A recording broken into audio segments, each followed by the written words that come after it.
ഒരു സ്കൂളിലെ ടീച്ചർ ഒരു ദിവസം വൈകിട്ട് ക്ലാസ് മുറിയിൽ ഒറ്റയ്ക്കിരിക്കുകയായിരുന്നു.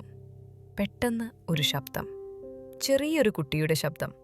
Miss, can you see me? Teacher ഞെട്ടി. ക്ലാസ് മുഴുവൻ ശൂന്യം, ആരുമില്ല.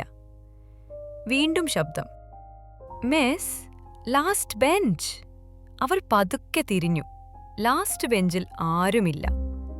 പക്ഷേ ഒരു റോൾ നമ്പർ എഴുതിയിരിക്കുന്നു. Roll number 27. ഈ സ്കൂളിൽ റോൾ നമ്പർ 27 ആരാണ്? ടീച്ചർ സ്റ്റാഫ് റൂമിൽ പോയി ചെക്ക് ചെയ്തു. ഫയൽ തുറന്നു. Roll number 27. 27-ാം. 5 വർഷം മുൻപ് മരിച്ച ഒരു കുട്ടി. അവിടെ തന്നെ ക്ലാസ് മുറിയിലെ CCTV കണ്ടു. 6 മണിക്കൂർ 45 മിനിറ്റ് PM-ന് ലാസ്റ്റ് ബെഞ്ചിൽ ഒരു കുട്ടിയെപ്പോലെ ഒരാൾ ഒരു നിമിഷം ഇരിക്കുന്നു. അവളെ കണ്ടിട്ട് അപ്രത്യക്ഷം. ഒരു ശവസംസ്കാര തീയതി, ഒരു ശബ്ദം, ഒരു വിധത്തിലും വിശദീകരിക്കാനാകാത്ത സാന്നിധ്യം. ഇത്തരം ഡാർക്ക് മിസ്റ്റീരിയസ് കേസുകൾക്കായി സബ്സ്ക്രൈബ് ചെയ്യൂ.